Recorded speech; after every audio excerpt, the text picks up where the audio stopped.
hidup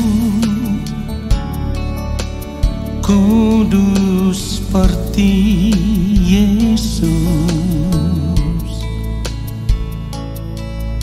menjadi sempurna seperti yang Bapa inginkan.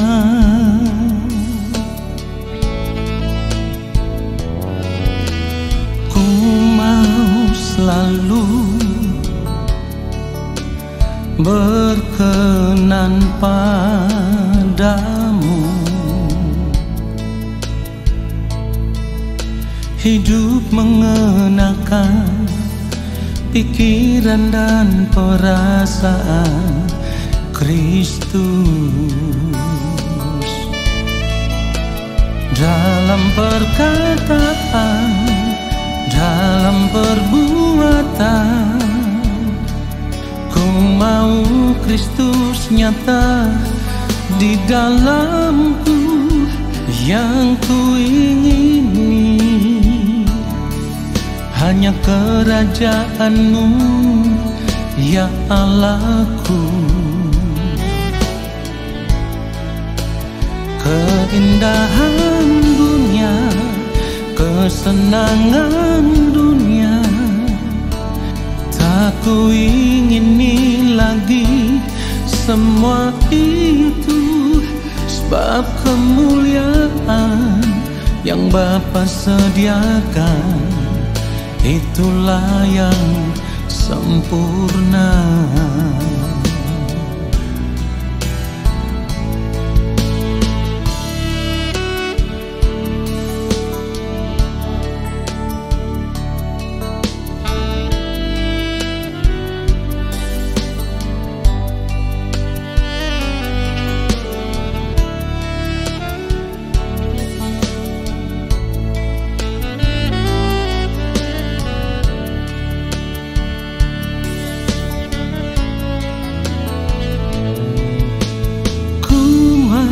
Selalu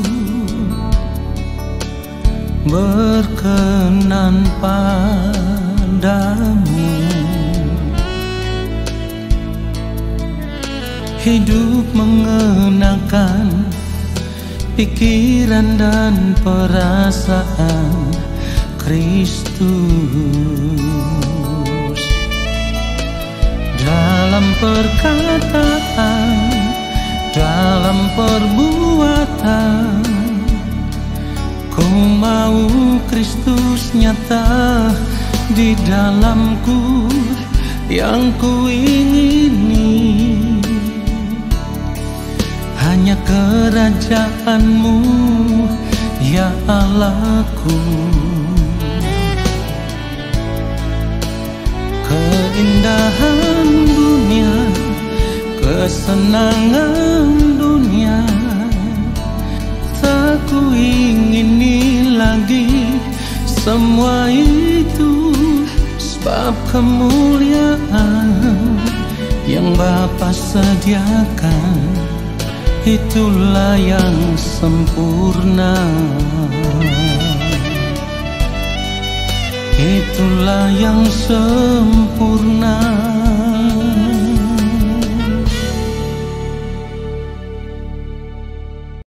Mari kita berdoa. Bapa yang Maha Kudus, Allah yang Maha Mulia, saat ini Bapa, kami kembali mau duduk diam di kaki-Mu ya Tuhan. Kami mau mendengarkan kebenaran firman-Mu. Kiranya Bapa berkenan berbicara bagi kami. Roh Kudus Tuhan memberikan kami hikmat pengertian untuk mengerti akan setiap kebenaran firman Tuhan yang kami dengar. Lalu kami mau hidup seturut firman-Mu. Di dalam nama Tuhan Yesus Kristus kami berdoa. Haleluya. Amin. Saudaraku yang dikasihi oleh Tuhan Yesus Kristus, tanpa kita sadari ada begitu banyak keinginan diri untuk menikmati hidup ini atau menikmati kesenangan dunia ini. Artinya begini, kita selalu ingin menikmati ini dan itu, apapun yang kita mau, ya. Pada akhirnya semua keinginan diri yang dipenuhi oleh hawa nafsu kedagingan itu membuat kita terseret, membuat kita terjatuh ke dalam berbagai-bagai pencobaan. Nah, dalam kehidupan banyak orang percaya, seringkali kita temukan ada begitu banyak persungutan. Mungkin juga itu terjadi di dalam hidup kita sendiri, di dalam diri kita sendiri. Ya, kita seringkali bersungut-sungut ketika kita mengalami pencobaan hidup. Dan konyolnya, Tuhanlah yang menjadi pokok sasaran dari persungutan kita tersebut. Seringkali tidak sedikit orang yang mengungkapkan dengan perasaan yang marah terhadap Tuhan, kecewa terhadap Tuhan, atau mereka memilih untuk mundur meninggalkan Tuhan, seolah-olah semua yang terjadi di dalam hidup mereka, itu karena kesalahan Tuhan. Sebab Tuhan tidak mau menolong mereka untuk memenuhi semua keinginan diri mereka. Apa yang mereka mau tidak Tuhan penuhi. Inilah yang membuat banyak orang percaya begitu marah terhadap Tuhan, kecewa terhadap Tuhan, lalu mundur meninggalkan Tuhan. Nah, saudaraku, pertanyaan yang harus kita jawab sekarang adalah, yang berkuasa itu Tuhan atau kita?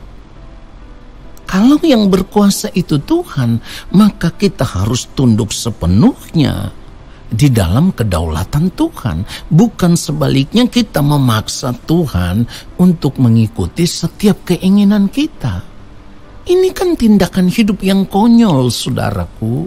Keadaan hidup seperti itulah, saudaraku, yang seringkali kita juga bisa mendengar orang berkata seperti ini. Pencobaan yang Tuhan berikan kepadaku begitu berat. Atau ada juga yang berkata, saya sudah berdoa bertahun-tahun, tetapi Tuhan tidak menjawab doa saya. Sekarang persoalannya, isi doamu itu apa? Permintaannya apa? Permohonannya apa? Itu menyenangkan Tuhan atau tidak? Atau hanya untuk kepuasan dirimu sendiri? Disinilah kita harus belajar untuk terus mengoreksi diri, saudaraku. Kita harus bertanya, mengapa semua ini kita alami? Mengapa semua ini terjadi di dalam kehidupan kita? Disinilah kita harus mencari akar persoalan hidup yang kita hadapi itu ujungnya dari mana? Dimulai dari mana?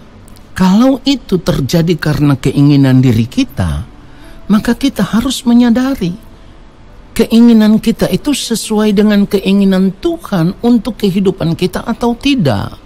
Ya, saudaraku, mari kita baca Yakobus pasal 1 ayat 13 sampai ayat 15. Firman Tuhan katakan begini, apabila seorang dicobai, janganlah ia berkata, pencobaan ini datang dari Allah.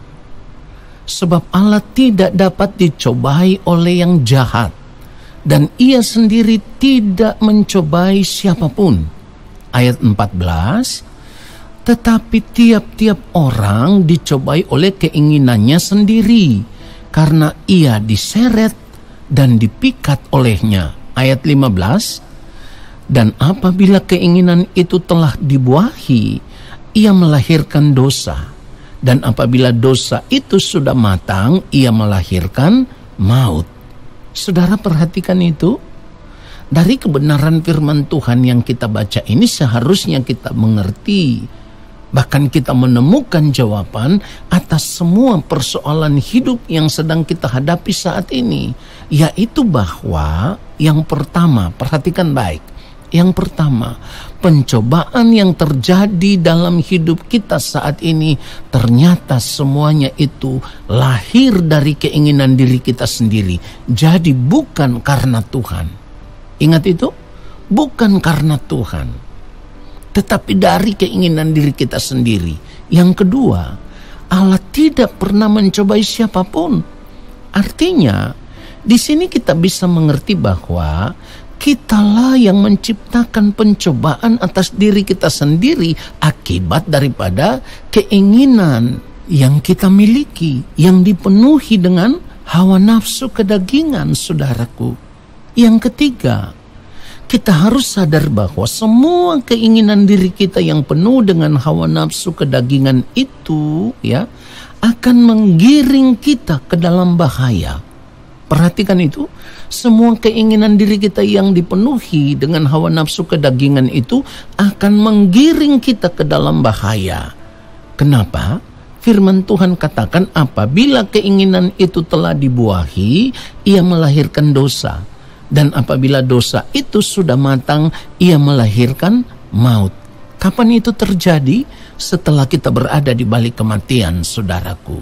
Nah, disinilah kita bisa kembali mengingat bahwa kejatuhan manusia ke dalam dosa pada mulanya semuanya itu berawal dari keinginan diri, dari hawa nafsu diri. Jadi di sini kita harus sadar bahwa semua keinginan diri yang tidak sesuai dengan kehendak Tuhan harus kita matikan dari dalam diri kita. Sebab jika tidak, maka keinginan itu akan melahirkan dosa.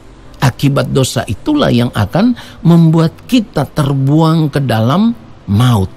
Terbuang ke dalam maut itu tentu nanti setelah kita berada di kekekalan. Kita akan terbuang ke dalam api neraka. Dan saya selalu katakan api neraka itu tidak pernah padam. Ini adalah sebuah kengerian yang sangat dahsyat, saudaraku. Kita harus menyadari ini sebelum terlambat.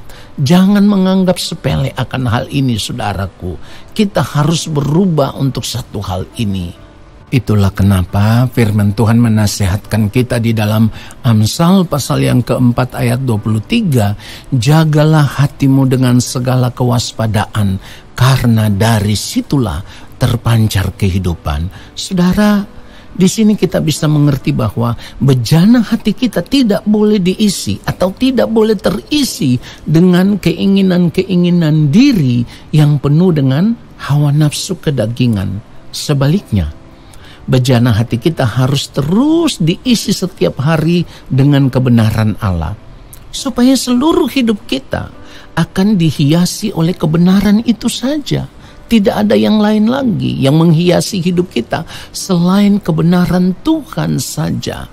Ya, kalau kebenaran Tuhan yang menghiasi bejana hati kita, maka kita akan berhati-hati dalam bertindak. Baik itu di dalam sikap, di dalam gerak pikiran, di dalam perkataan, perbuatan, ya, tindakan dan semua hal yang kita lakukan, kita akan sangat berhati-hati. Saudaraku, ketika kita sudah mengisi bejana hati kita dengan kebenaran setiap hari, lalu kalaupun ada pencobaan atau ada penderitaan hidup yang harus kita hadapi, maka dari penderitaan hidup itulah kita akan belajar hidup sama seperti Kristus telah hidup, di mana Tuhan Yesus belajar taat dari penderitaan yang ia hadapi saat yang mulia Tuhan Yesus Kristus masih hidup di dunia ini sama seperti manusia.